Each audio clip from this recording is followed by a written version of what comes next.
मैं अपनी गरीबी से तंग आ चुकी थी। 13 साल की उम्र से मैं अमीर लोगों के घरों में काम कर के अब मैं थक चुकी थी। अब तो मेरी उम्र 45 साल हो गई थी और मेरी बेटियां भी अब जवान हो गई थी। मैं हर समय यही सोचती रहती कि क्या उनकी किस्मत भी मेरी तरह होगी? क्या यह भी सारी जिंदगी अमीर लोगों की गुलामी करते-करते गुजार देंगी? और मैं ऐसा हरगिज नहीं चाहती थी। मेरे माता-पिता ने तो मेरे लिए कुछ भी नहीं किया था। मगर अब मुझे अपनी बेटियों की किस्मत खुद बनानी थी। मैं आज अपने मालिक के घर की फ्रिज की सफाई कर रही थी और उसमें से गला सड़ा खाना निकालते हुए मेरे दिल को बहुत तकलीफ हो रही थी। ये खाना जो फ्रिज में पड़े-पड़े अब सड़ गया था, अब कूड़ेदान की शोभा बढ़ाने वाला था और अगर यह इस घर के नौकरों को दे दिया जाता, तो कम से कम हम लोग पेट भरकर खाना तो खा लेते। लेकिन यह मालिक लोग फ्रिज में खाना सड़ाते रहते हैं। लेकिन नौकरों तक को नहीं देते। मैं गुस्से से सोच रही थी कि मुझे अपने मालिकों से बहुत ज़्यादा नफ़रत थी, न जाने नफ़रत ज़्यादा थी या फिर मुझे जलन थी। मैं अक्सर ही सोचा करती थी कि आखिर इन लोगों में ऐसी क्या ख़ास बात है, जो भगवान ने इन्हें छप्पड़-फाड़ कर रकम दे रखा है। मैं अपनी मालकिन को जब-जब देखती, तो वह हम पर हुक्म चला रही होती। कभी-कभी मैं अपने ख़्याल में उसे नौकरानी बना लिया करती थी और उससे घर के सारे काम करवाया करती थी और ऐसा करके मेरे दिल को बहुत ही सुकून मिला करता था। मेरी यह इच्छा होती कि काश मेरी शादी अमित जैसे निकम्मे इंसान के साथ ना हुई होती।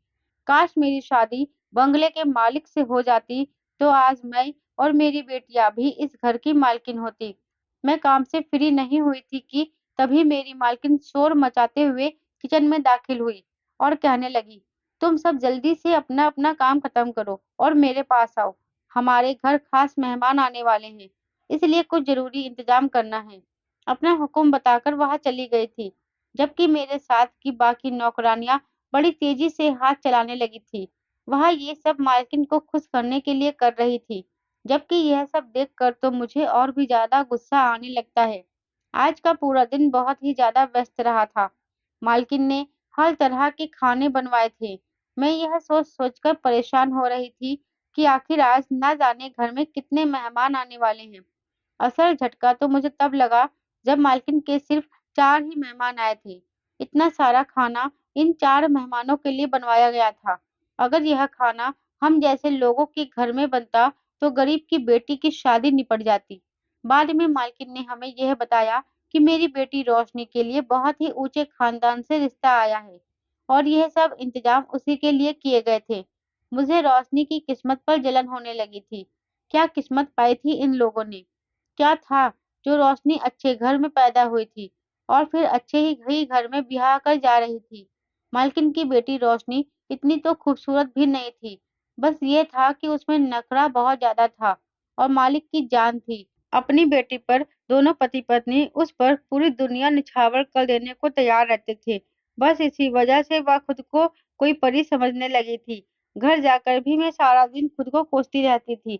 मैं अपनी बेटियों को देखती तो वह रोशनी से कहीं ज़्यादा खूबसूरत थी। मेरे दिल में ख़्याल आया कि काश रोशनी की जगह मेरी बेटी प्रिया की शादी वहाँ हो जाए, तो हम सबकी किस्मत ही बदल जाएगी। प्रिया मेरी सबसे कम उम्र की बेटी थी और इतनी सुंदर थी कि उस पर काँच की गुड़िया का गुमान होता था। मेरी 4 बेटियाँ थीं और प्रिया सबसे छोटी थी। मैंने दिल ही दिल में इरादा बना लिया और भगवान से प्रार्थना करने लगी कि मैं अपने इस इरादे में कामयाब हो जाऊँ। मैं सुबह जब काम पर गई तो पता चला परसों रोशनी की शादी है, मगर हैरत यह थी कि वह इस शादी से खुश नहीं थी। जिस लड़की को अपने माता-पिता के घर में ही सब कुछ मिल जाए, फिर उसने शादी करके ससुराल जाना कर करना ही क्या है। खैर मैं रोशनी के कमरे में गई। मैं बोली, मैडम जी, मेरी छोटी बेटी की बड़ी इच्छा है कि वह आपकी शादी में आए। आप तो जानती हैं हम गरीब लोग हैं। हमारा खाना-पीना बहुत ही मुश्किल से होता है। फिर हम कपड़े वगैरह का तो सोच भी नहीं सकते। हो सके तो आप अपना कोई पुराना सूट निकाल कर मेरी बेटी को दे दें। रोशनी हमेशा मेरी बेटियों के लिए कपड़े दे दिया करती थी। आज भी वह उठी और अपनी अलमारी से बहुत सारे सूट निकाल कर मुझे दे दिए। बोली कि तुम्हारी बेटी को यह ड्रेस बहुत ही पसंद आएगी। उससे कहना कि इन्हीं में से कोई एक ड्रेस पहनकर मेरी शादी में आ जाए। मैंने रोशनी को आशीर्वाद दिया और उठकर खड़ी हो गई। मैं ये जानती थी कि इन अमीर लोगों को किसी तरह की आशीर्वाद की ज़रूरत नहीं है। मगर फिर भी उन्हें आशीर्वाद का बड़ा लालच होता है। वह चाहते हैं कि हर कोई झोलियाँ उठा-उठा कर उनको दुआएँ दे। फिर मैं वहाँ कपड़े लेकर घर आ गई। मेरी बेटियाँ बहुत खुश हो चुकी थीं। मैंने वह सारे कपड़े एक-एक करके तीनों बेटियों में बाँट दिए। फिर मैंने प्रिया को कमरे में बुलाया। मैं बोली, "प्रिया, तुम जानती हो ना, तुम अपनी तीनों बहनों में सबसे ज़्यादा सुंदर हो।" वह मुस्कुराकर बोली कि मम्मी, मैं जानती हूँ। सब कहते हैं जब तुम अपनी नीली आँखें मटकाकर देखती हो तो और भी ज़्यादा सुंदर लगती हो। मैं बोली, प्रिया, परसों मैं तुम्हें अपने मालिक के घर लेकर जाऊँगी। तुमने छोटे-छोटे कपड़े पहनने हैं, जैसे ऊँचे-ऊँचे घरों की लड़कियाँ पहनती हैं, और खुद को किसी हीरोइन की तरह तैयार करना है। वहाँ पर सब बहुत अमीर-अमीर लोग आएँगे। तुम्हें किसी भी लड़के को अपनी तरफ आकर्षित करना है, ताकि तुम्हारी शादी भी अमीर लोगों में हो जाए और फिर हमारे दिन बदल जाएँगे। मेरी बात पर बहुत ज़ोर से हँसी और बोली, मम्मी, ये तो सब मेरे बाएँ हाथ का खेल है। आप नहीं जानती मैं क्या चीज़ हूँ। मैंने उसे आशीर्वाद दिया, मुस्कुराती हुई कमरे से बाहर निकल आई थी। अब तो उठते-बैठते मैं भगवान से यही प्रार्थना करती थी कि हे भगवान, मेरी प्रिया का जोड़ा अमीर घर में लिख दे, मेरी बेटी को रातों-रात अमीर बना दे। समय-समय पर मैं अपनी बेटी को ट्रेनिंग भी देती थी कि अब कहाँ पर क्या बात करनी है और कैसे रहना है। जब शादी का दिन आया, तो उसी मोहल्ले के ब्यूटी पार्लर से तैयार करवा कर मैं प्रिया को शादी में लेकर चली गई। मालिक के घर में ज़्यादा मेहमान नहीं आए थे। उन्होंने शादी का फंक्शन घर पर ही रखा हुआ था। मैंने अपनी बेटी से कह दिया था कि जो भी लड़का तुम्हारे जाल में फँसे उसे फँसा लेना। मैं एक माँ होकर अपनी बेटी को बेशर्मी का पाठ पढ़ा रही थी। ना जाने मुझे क्या हो गया था। मैं पैसे के लालच में इस कदर अंधी हो चुकी थी कि मुझे अच्छा और बुरा कुछ भी समझ नहीं आ रहा था। जब मालिक और मालकिन सामने आए, तो मैंने प्रिया से कहा, मालकिन के पैर छूकर आशीर्वाद लो। खुशी का मौका है, वह तुम्हें शगुन ज़रूर देगी। प्रिया ने बहुत ही तमीज़ के साथ मालकिन को नमस्ते किया। मालकिन तो मेरी बेटी को एक नज़र देखकर आगे बढ़ गई थी। उसने उसके नमस्ते का भी जवाब देना गवारा नहीं किया था। मालिक ने मेरी बेटी को बड़ी ही गहरी निगाहों से देखा। वह बोले, क्या नाम है इसका? मैं बोली, प्रिया नाम है इसका। मालिक बोले, प्रिया, तुम जाकर फंक्शन देखो, मुझे तुम्हारी माँ से कोई बात करनी है। उन्होंने भी मेरी बेटी के हाथ पर 1 रुपया भी नहीं रखा था, जबकि मेरी बेटी बहुत ही फैंसी ड्रेस पहनकर तैयार हुई थी। उसका आधे से ज़्यादा शरीर दिखाई दे रहा था। इस समय वह किसी हीरोइन से कम नहीं लग रही थी। प्रिया ने मुझे इशारा किया और चली गई। मैं भी आगे बढ़ने लगी तो मालिक बोले, मेरी बात सुनो। मैं उनकी तरफ देखने लगी। वह बोले कि क्या उम्र है तुम्हारी बेटी की? मैंने उन्हें प्रिया की उम्र बताई कि प्रिया अभी सिर्फ 16 साल की हुई है। तो वह बहुत परेशान नजर आने लगी। फिर बोले, बहुत कम उम्र है तुम्हारी बेटी की। अभी तो उसकी शादी की भी उम्र नहीं है। शादी का बात सुनकर मेरे कान खड़े हो गए। मैं बोली, क्यों मालिक, क्या हुआ? उसका तो अभी कोई रिश्ता भी नहीं आया, तो शादी कहाँ से होगी? मालिक होठों ही होठों में मुस्कुराए और अपने दिल पर हाथ रखकर कहा, तुम्हारी बेटी प्रिया दिल को भा गई है। सच में तुम्हारी बेटी बहुत सुंदर है। मैं उससे शादी करना चाहता हूँ। बोलो, अपनी बेटी का हाथ दोगी मेरे हाथ में? एकदम से मैं हक्का-बक्का रह गई। मैं बोली, मालिक, आप तो उम्र में उससे बहुत बड़े हैं। वह मुस्कुराकर कहने लगे कि हाँ, उम्र में बहुत बड़ा हूँ, मगर मेरा दिल तो अभी भी जवान है। अगर तुम अपनी बेटी की शादी मेरे साथ कर दो, तो मैं अपनी आधी जायदाद तुम्हारी बेटी के नाम लिखने को तैयार हूँ। मालिक के मुँह से यह बात सुनते ही मेरी आँखें चमक उठी थी। मैं बोली, साहब जी, आप जैसा कहेंगे वैसा ही होगा। अगर आप कहें तो मैं आज ही अपनी बेटी की शादी आपसे करवा दूँगी। मेरी बात सुनकर मालिक मुस्कुराने लगे। वह बोले, हाँ, तुम्हारा ख़्याल तो बहुत अच्छा है। ऐसा करो, अपनी बेटी को तैयार करो। मैं बोली, मालिक, आज तो आपकी बेटी की शादी है। अगर मालकिन को पता चल गया तो वह हंगामा खड़ा कर देगी। मेरी बात सुनकर मालिक हँसते हुए कहने लगे, मेरी पत्नी मेरे फैसले पर कभी ना नहीं करती। मैंने सर हिला दिया और आगे बढ़ गई। मुझे अमीर लोगों की कोई भी बात समझ नहीं आती थी। हालाँकि उनके जूठे बर्तन धोते-धोते सारी उम्र गुज़र गई थी। खैर, मैं जल्दी से प्रिया के पास गई और बोली, इधर आकर मेरी बात सुनो। मैंने आँखों ही आँखों में उसे इशारा किया और वह मेरे साथ चल पड़ी। मैं उसे एक कोने में ले गई और बोली, हम यहाँ जिस मकसद के लिए आए थे वह पूरा हो चुका है। मेरी बेटी का मुँह खुला का खुला रह गया। कहने लगी, मम्मी, मेरे सर पर हाथ रखकर कसम खाओ, तुम सच कह रही हो। मैं बोली, एकदम सच कह रही हूँ। वह बोली, मम्मी बताओ कौन सा लड़का मेरे लिए पसंद किया है। मैं बोली, प्रिया, तुम मेरे मालिक को बहुत पसंद आ गई हो। वह तुमसे शादी करना चाहते हैं। वह हैरान होकर बोली, मम्मी, आप चाहती हैं कि मैं उस बूढ़े आदमी से शादी कर लूं? यह तो बहुत ही घाटे का सौदा है। मुझे यह बिल्कुल भी मंजूर नहीं है। मैं बोली, मेरी बात समझने की कोशिश करो। अगर तुम्हारी शादी किसी लड़के से होती तो सारी जायदाद तुम तक आते-आते सालों लग जाएंगे। जाहिर-सी बात है, औलाद के पास तो जायदाद तभी आती है जब उसके माता-पिता का देहांत हो जाता है। जबकि यहाँ तो तुम सीधे-सीधे हर चीज़ की मालकिन बन जाओगी। मालिक ने पहली ही नज़र में तुम्हें पसंद कर लिया है। उन्होंने कहा है कि वह शादी के बाद आधी जायदाद तुम्हारे नाम कर देंगे। उनके होते हुए तुम ऐश करोगी और जिस दिन वह भगवान को प्यारे हो जाएंगे, तब तुम अपनी पसंद के किसी भी लड़के से शादी कर लेना। मेरी बात सुनकर मेरी बेटी हंसकर कहने लगी, मम्मी, आपको पता है क्या, मैं आपको सारी औलाद में सबसे ज्यादा प्यारी क्यों हूँ? मैं बोली, क्यों? वह कहने लगी, क्योंकि मैं पूरी की पूरी आप पर गई हूँ। आप में और मुझ में कोई अंतर नहीं है। हम दोनों की सोच बहुत मिलती है। प्रिया की बात पर मैं हंस पड़ी। मेरी बेटी शादी के लिए राजी हो गई थी। मैं बोली, प्रिया, अमीर होकर हमें भूल मत जाना। हमारा हिस्सा भी हमारे लिए तैयार रखना। वह कहने लगी, मम्मी, आप इस बात की बिल्कुल भी चिंता मत करें। शादी के दूसरे दिन मैं आपको अपनी बहनों को इस बंगले में बुला लूंगी। अपने घर जाकर बस अपनी पैकिंग शुरू कर देनी है। हम दोनों माँ बेटी ने सलाह मशवरा कर लिया था। मैंने अपनी हाँ मालिक तक पहुंचा दी थी। उन्होंने झटपट ही पंडित की व्यवस्था कर ली थी। फेरों के समय मालिक ने मुझे मेहमानों के लिए जूस लेने के लिए भेज दिया।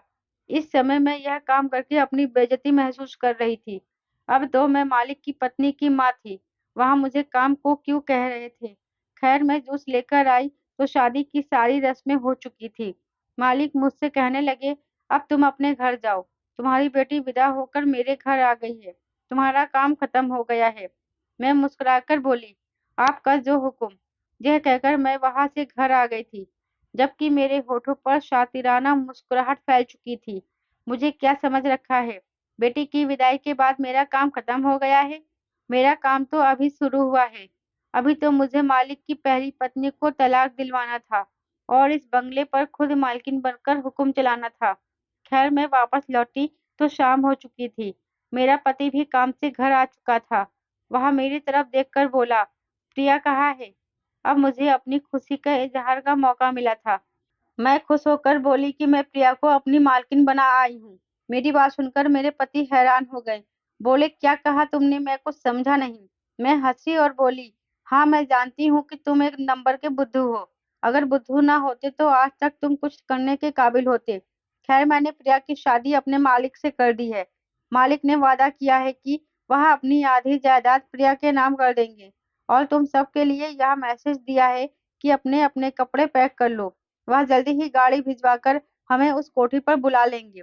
मेरे पति गुस्से से चीखने लगा और बोला कि तुम्हारा दिमाग तो ठीक है, जाहिर औरत।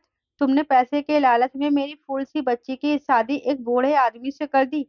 मैंने गुस्से से सर झटका और कहा, बोलते रहो तुम, मुझे तुम्हारी कोई परवाह भी नहीं है।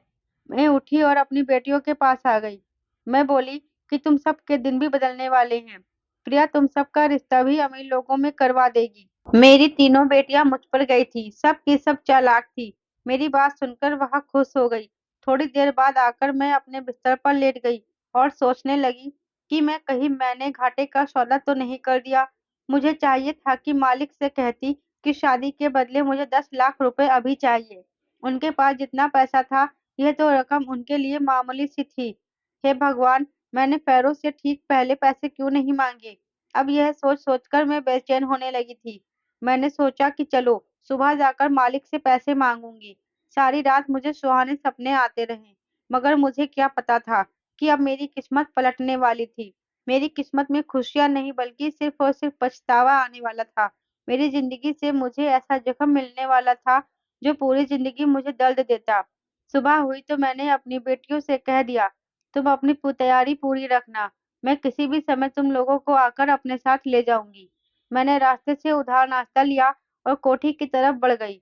आज मेरे नखरे और चाल ढाल देखकर सब नौकर हैरान हो रहे थे। मैं हवेली में दाखिल हुई तो मुझे साफ सूंघ गया, क्योंकि वह तो मैं हक्का-बक्का सी खड़ी रह गई थी। नाश्ते की थैली मेरे हाथ से छूटकर नीचे जा गिरी थी। मैं थर-थर काँपने लगी थी। मेरी समझ में कुछ नहीं आ रहा था, इसलिए मैं पागलों की तरह वहाँ से भाग आई। मैं सड़क पर बैठकर फूट-फूट कर रोने लगी। मेरे लालच ने मुझे डुबो दिया था। मुझे वह दिन याद आने लगा जब मैं जवान और सुंदर थी। तब मेरी माँ भी अमीर लोगों के घरों में काम किया करती थी। मुझे मालकिन ने अपनी बहू बनाना चाहा था। हुआ कुछ नहीं था। मगर मालिक की कोई औलाद नहीं थी। उन्होंने पहले भी 2 शादियाँ कर रखी थी, मगर वह औलाद की खुशी से दूर ही रहे थे।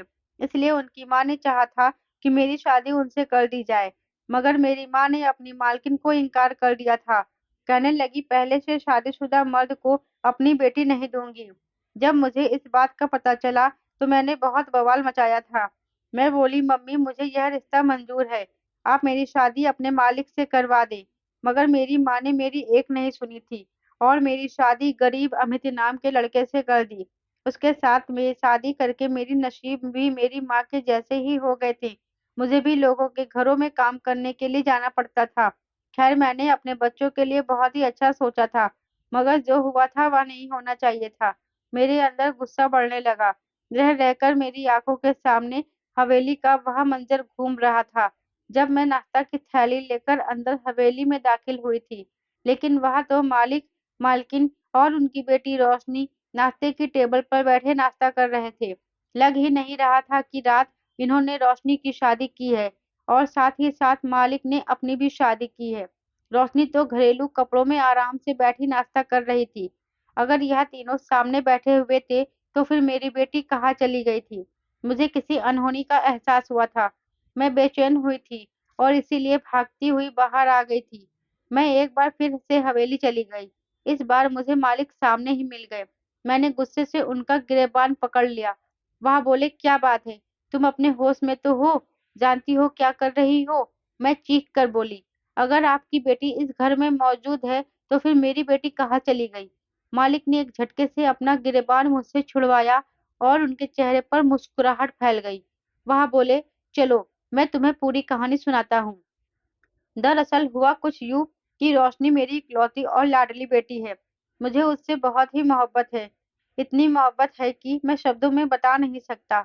वह किसी और लड़के को पसंद करती थी। उससे शादी भी करना चाहती थी।